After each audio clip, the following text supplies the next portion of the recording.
Tere! Hilka Hiop olen ja olen siis tegelenud Kaarli kirikus peamiselt ühe meie kultuuriloos erakordselt olulise maaliga, mis on siis Kööleri tehtud freskomaal Kaarli kiriku apsiidis. Ja meil oligi siis see suur õnn oma tudengitega, Kunstiakadeemia muinsuskaitse ja restaureerimisosakonna tudengitega see töö esmakordselt restaureerida. Ja see kõik toimus aastal 2013 ja peab tunnistama, et tõesti see oli üks, ma arvan, et ikkagi eluks ajaks meeldejääv sündmus ja eelkõige põhjusel, et me kogu aeg oleme harjunud seda tööd nägema kuskil kaugel ja kõrgel, aga võimalus olla tal tõesti nagu nii lähedal tellingutelt seda asja vaadata siis tõesti sellele Kristusele silma. Ja loomulikult, mis seal avanes, see pilt, mis seal avanes meile, oli ka nii palju võimas, et seda oli põhjust siis selle maalinguga tegeleda palju lähemalt kui ainult siis tehniline konserveerimispool. Et me tõepoolest siis viisime läbi väga põhjalikud tehnilised analüüsid ja vaatlused, kuidas see töö siis lähivaates nii-öelda välja näeb. Ja selle sündmuse võib-olla veel üks meeldejääv pool oli ka see, et kuna tõesti oli tekitatud nende tellingutega ligipääs sellele apsiidimaalile, et siis päris palju inimesi, spetsialiste, aga ka lihtsalt huvilisi said siis tellingul käia seda tööd lähedalt vaatamas, et ma arvan, et kes korra seal tellingul ära käis, et sellele see tõesti nagu kustumatu elamuse jättis. Aga jah, et kunstiajaloolise poole pealt nii palju, et töö valmis siis 1879 ja nagu me kõik teame, siis see oli sisuliselt Kööleri kingitus Eesti rahvale, et ta tegelikult makstud selle töö eest ei saanud, et vaid vist 1000 rubla, siis selle töö ettevalmistuskulusid said kaetud. Nii et see on selles mõttes ka suur žest Kööleri poolt, kes selleks ajaks oli loomulikult juba suurt karjääri Peterburi õukonnas teinud. Ja mida me teine erakordne pool sellest tööst on siis see, et ta on just selle tehnilise poole pealt silmatorkav sellepärast, et ta on tehtud freskotehnikas. Ja see freskotehnika siis on selline tehnika, mis tõesti talletab oma maali alusesse ehk siis sellesse märga krohvikihti, kuhu pigmendid siis pinnale kantakse. Ta talletab kõik võimalikud autorimärgid, nii et ta on nagu justkui avatud raamat, et kui sa oskad seda lugeda, sa tõesti näed seda autorit ja sõna otseses mõttes neid ja ka ülekantud tähenduses neid autori käemärke selles märjas krohvi pinnas, kuhu siis kunstnik selle maalingu teostanud. Ja see, et ta on freskotehnikas, on tõesti erakordne selles mõttes, et mitte, et meil poleks varem freskotraditsiooni Eestis olnud, aga see kõik jääb ikkagi keskaega ja sellel perioodil tõesti seda freskot siin Eestis tehnilises mõttes ei kasutatud, ei tuntud ja väidetavalt terves Vene tsaaririigis oli see tehnika, mis oli vajunud unustuste hõlma.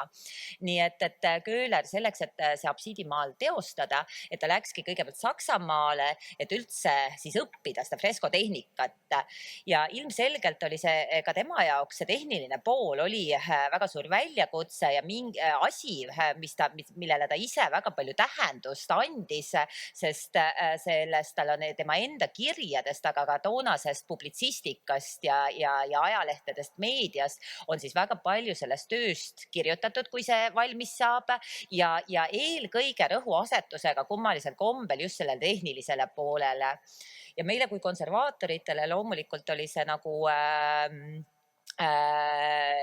nii-öelda rusikas silmaauku, ehk siis, et tõesti see, millega me seal tellingutel siis hästi palju ka tegelesime, üritasimegi aru saada, et kas see, mida me toonastest ajakirjadest, ajalehtedest ja Kööleri enda kirjavahetusest, see, mida me loeme, et kas me tõesti näeme ka seda kõike seal tellingutel.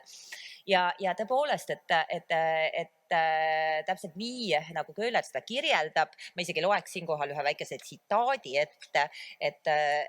kuidas tema seda ise siis kirjeldab, et tõepoolest, et kõiki neid autoritunnuseid me sealt näha saame. ja Köhler ütlebki siis, et see töö on fresko, mitte nõndanimetatud, vaid tõeline. See on maal puhaste vesivärvidega, ilma mingite liimjate sideaineteta, värskel krohvil, mis kuivades eritab glasuuritaolist ainet ning sellega kinnistab enda külge maali. Ja tõesti, et see, mida ta siis selle tõelise fresko all silmas peab, et see ongi siis see, mida itaalia keeles nimetatakse buon fresco ehk see traditsioon, mis sünnib renessansi perioodil tegelikult, kus siis maali sideaineks ei kasutatagi ühtegi orgaanilist sideainet, vaid just nimelt see märg lubikrohv seobki siis puhta pigmendi ehk siis see värviline pulber, mis ise on siis lahustatud ainult vees. See kantakse siis märjale lubikrohvi pinnale ja sellest lubikrohvist siis õhuga kokkupuutes tekib niinimetatud kaltsiumkarbonaadi kiht ehk siis sihuke klaas ja kristalliline kiht, mis siis selle pigmendi seob. Ja Köhleril oli tõesti eesmärk siis teostada see võimalikult siis lähedasel selle renessansi nii-öelda tõelise või buon fresco tehnikas. Aga jah, et see tähendab ju siis seda, et tegelikult ta seal tellingul ise, eks ju, viibiski täpselt nii kaua, kuni tal see krohv oli märg, ehk siis ta pidi selle mõtteliselt jaotama teatud osadeks, mille siis krohvija talle selleks päevaks ette krohvib, sest ta sai sellele märjale krohvile maalida ainult ühe päeva. Et selle päeva jooksul, eks ju, siis see krohv kuivas ära ja kui oli krohv juba liiga kuiv, siis ta enam maalida ei saanud. Ja selle järgi, kuidas siis krohvikihid, need erinevatel päevadel tehtud krohvikihid ülestikku asetsevad, me saamegi siis päris täpselt kindlaks teha, et mis järjekorras ja mitme päeva jooksul ta selle hiidsuure fresko maalis. Ja see, mida me seal tellingutel siis nägime, tõesti kindlaks tegime, et see on 9 päeva jooksul maalitud. Et kui mõelda, et kui võimas, kui suur töö ja millise kiirusega see tehtud on, et siis tõesti on imetlusväärne tema tehniline võimekus ja ta arvestama peab muidugi ka seda, et ta asetseb ju nii-öelda kolmemõõtmelise justkui kooriku sees, mis tähendab, et see vorm on ülevalt vaates või otsevaates väga palju moonutatud ja tõesti, kui seda Kristust vaadata nii-öelda silmakõrguselt, et ta näeb välja nagu ufo, aga see on lihtsalt see Köhleri hämmastav võime siis arvestada perspektiiviga, selle vaataja perspektiiviga, kes näeb ju seda siit alt kirikuruumist. Nii et võib-olla see pool meie jaoks, mida me seal tellingul nägime, ikkagi kinnitas seda, et kui võimekas oli Köhler tehniliselt, hoolimata sellest, et see oli tema elu esimene ja ka teadaolevalt viimane freskomaal. Ja kõikvõimalikud muud autorimärgid, et mida me oleme siis üritasime koondada ka raamatusse, kunstniku käepuudutus, mida me siis seal tellingul koha peal nägime. Et näiteks see käepuudutus oli ka sõna otseses mõttes Köhleri käepuudutus, kes siis seal kõrgel tellingul ilmselt kõikudes oli ka oma käe tõepoolest toetanud märja krohvi sisse, nii et me leidsime sealt siis tõesti ka Köhleri enda näpujäljed, terve käe jäljendi. Nii et see käepuudutus on tõesti mitte ainult siis ülekantud tähenduses, vaid ka sõna otseses mõttes. Aga jah, et restaureerimise mõttes, mis me selle maaliga siis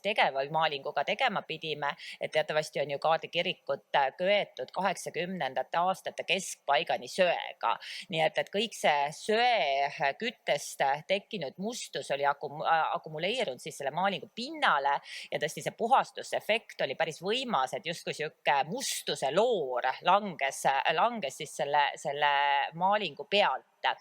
Ja teine oluline asi, et me kõik tunneme seda Köhleri maali siis, või absiidimaali, tunneme sihukeste võimsate pragudega koos siis nende võimsate pragudega, mis seda tööd läbistavad. Ja see on olnud ka siis see küsimus kogu aeg, et kas nad tehniliselt tegelikult ohustavad seda tööd, et kas nad kannavad endast mingit ohtu töö stabiilsusele või mitte. Aga jah, meie jaoks need tööd algasidki siis internettehnilise analüüsiga, kus siis juba erialaspetsialistid vaatasid läbi, analüüsisid neid pragusid ja mida me siis tuvastasime, oli see, et tegelikult need on mahu kahanemise praod, mis on tekkinud juba töö valmimise ajal, ehk siis, et nad on olnud seda tööd saatnud kõik need 100 ja 150 aastat, mis see töö siin Kaarli kirikus on olnud. Nii et selles mõttes me pigem neid pragusi käsitlesime töö ajaloolise osana ja eesmärk ei olnud üldse neid siis ära kaotada, vaid siis tõepoolest natuke nähtamatumaks muuta, et nad ei oleks enam nii dominantsed siis selle teose enda üle, aga nad oleks seal siiski veel aimatavad. Ja tehnilise poole pealt, mis selle töö muidugi väga huvitavaks teeb ja millegile õigupoolest mingit eeskuju me ei olegi siiamaani suutnud leida, on see, et ta ei ole teostatud otse siis kiriku välismüürile. Selleks, et see ümarkaarne pind luua, et selleks Köhler siis lõi nii-öelda puhvertsooni sinna vahele, et ta on tegelikult nagu justkui nagu niisugune munakoor, mis siis järgib seda ehituslikku struktuuri kuju, aga ta on kuskil paarkümmend sentimeetrit eendub justkui niisuguse koorikehitusena. Ja see tähendab siis seda, et ta isegi kirjeldab seda suhteliselt täpselt ja nendelt ventilatsiooniavadest on see ka kenasti nähtav, et sinna välismüüritise sisse on taotud kuskil paar tuhat niisugust ka paarikümne sentimeetrist metall, kuidas seda nüüd öelda, naela, ütleme siis, mille ümber on siis punutud võrk. See võrk on omakorda siis kaetud tõrvaga ja alles see pind on siis krohvitud ja sinna peale maalitud. Ehk siis, et selle maalingu taga, et kui te teda koputate, siis on nagu see kõmiseb kõik tühjalt, nii et seal on niisugune tühi puhvertsoon seal vahel ja see on täiesti geniaalne idee, sest et niimoodi on see töö kaitstud siis väljast tuleva igasuguste niiskus või temperatuuri muudatuste eest, aga teiselt poolt see ilmselt mingil määral siis seda vibratsiooni, mis ju tänaseks siin Kaarli kiriku ümber on, kõigi nende teede ehitusega ja selle pöörase liiklusega, et see siis päris palju tõenäoliselt kaitseb ka seda tööd siis vibratsiooni eest. Aga kus Köhler sellise lahenduse võttis, ega me seda täpselt ei tea. Et kirjalikult dokumentidest ta tugines mingitele Venemaa näidetele, millele me ise eeskuju ei ole osanud leida, aga kui meil siin tellingud olid, meil päris mitmed väliseksperdid lääne poolt käisid seda tööd ka imetlemas ja vaatamas ja tegelikult keegi nendest ei ole näinud midagi sellist siis Lääne-Euroopas. Nii et ma tõesti ütleks, et see on niisugune tehniline virtuoossus, mida siis Köhler lisaks oma siis kunstilisele võimekusele siin siis ka rakendanud on. Ja veel huvitava tehnilise detailina, et kui siin ennem sai räägitud sellest, et seda maali, eks ju, freskomaali, sa lihtsalt pead mingite mõtteliste osadena maalima ja siin siis me oleme tõesti võimelised tuvastama 9 päeva jooksul maalitud siis need nii-öelda krohvi piirkonnad, siis mis mind ennast väga võlub siiamaani, et see, kuidas Köhler on ära peitnud need erinevate päevatööde kuivamisjäljed, sest tihtipeale, eks ju, freskol sa ei suuda prognoosida, et kuidas see konkreetne värv sul kuivab, siis tegelikult need pilvekesed, pilvejooned, mida te näete, et need ongi need krohvi ühenduskohad, nii et ta on siis tõesti oivaliselt ära peitnud, et see, mida meie näeme praegu, eks ju, pilvepiiridena, et need ongi siis need kohad, kus tal on siis ühe päeva krohv katkestatud ja teise päeva krohv sinna servapidi peale kantud. Ja loomulikult kõikvõimalikud siuksed alusjoonistuse jäljed või ettevalmistusjoonistuse jäljed, mis annavadki meile siis märku sellest, et kuidas siis seda hiidsuurt kompositsiooni sinna pinnale kandis, et kui palju ta kasutas igasuguseid abivahendeid, et selle näiteks infrapunakaameraga, et me siis just selle Kristuse näo piirkonnas tuvastasime sihuke väga toreda, nagu kindlasti lapsepõlvest kõik mäletavad, sihuke joonistuse ülekandmistehnika, ehk siis, et tal on olnud üks-ühele siis eskiis, mille ta on siis augustanud läbi, pannud pannud siis sinna märjale krohvipinnale ja tutsutanud pigmendiga, musta pigmendiga, mis on jätnud siis jäljendi krohvipinnale, mille järgi ta maalib. Ja tõesti need pildid, kus infrapunavalgus toob siis selle alusjoonistuse välja, näitab siis väga kenasti kätte, et mismoodi see kööler siis oma maalingut planeeris. Aga näiteks ka niisugused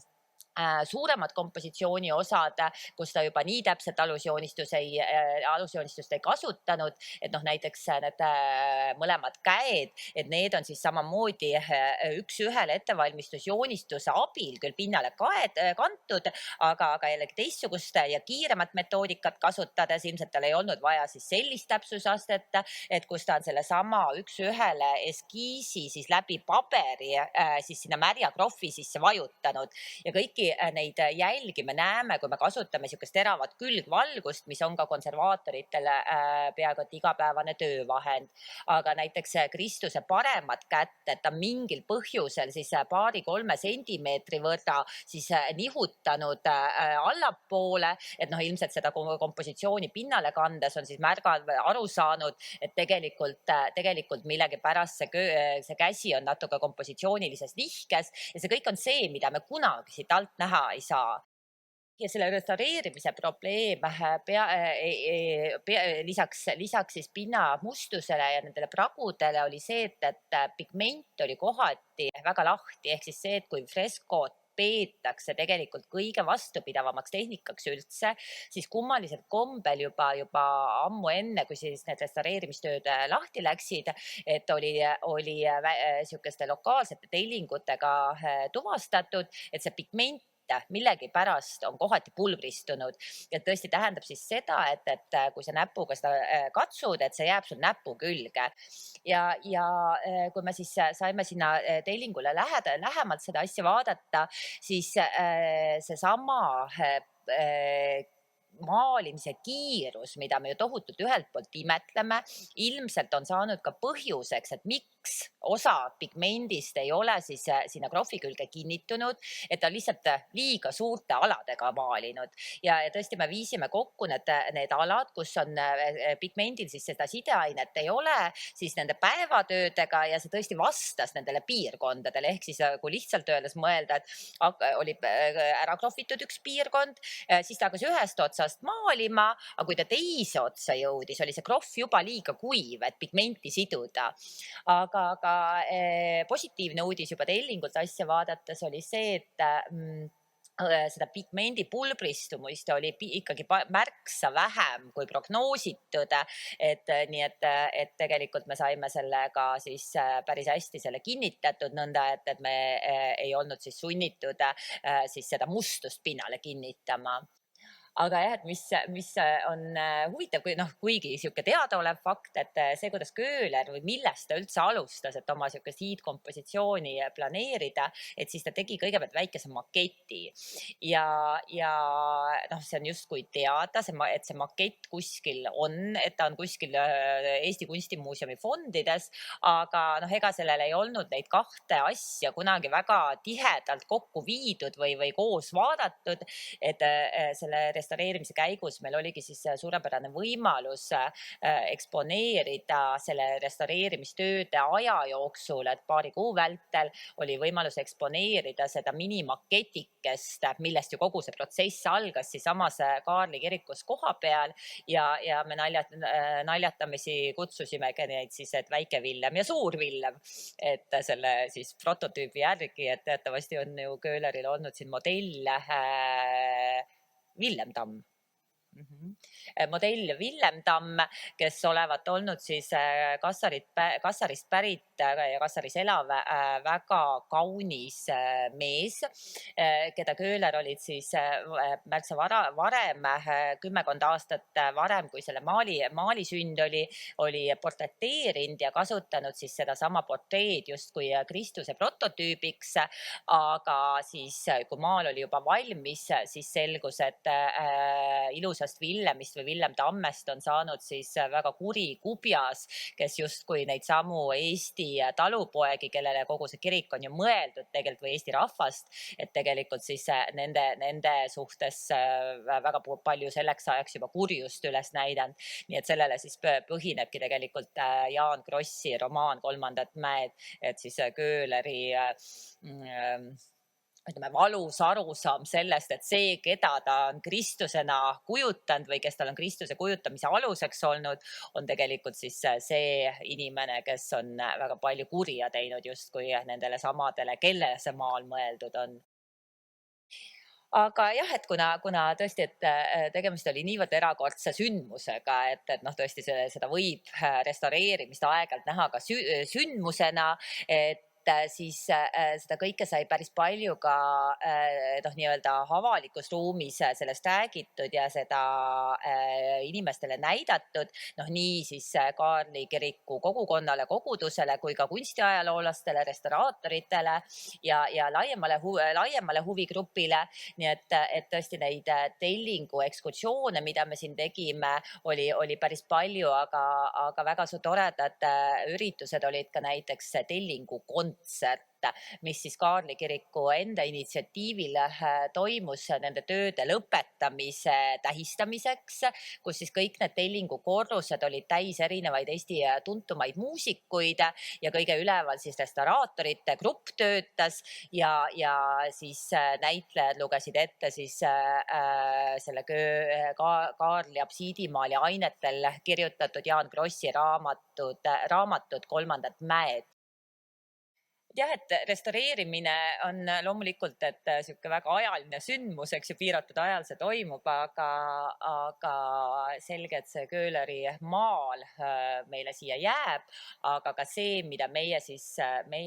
nägime sellel ajal, kui me seal tellingute peal olime, et siis see tõesti on talletatud ka võib-olla sihukese suurema ja pikema väärtusega, et sellesse raamatusse, mille me siis koostasime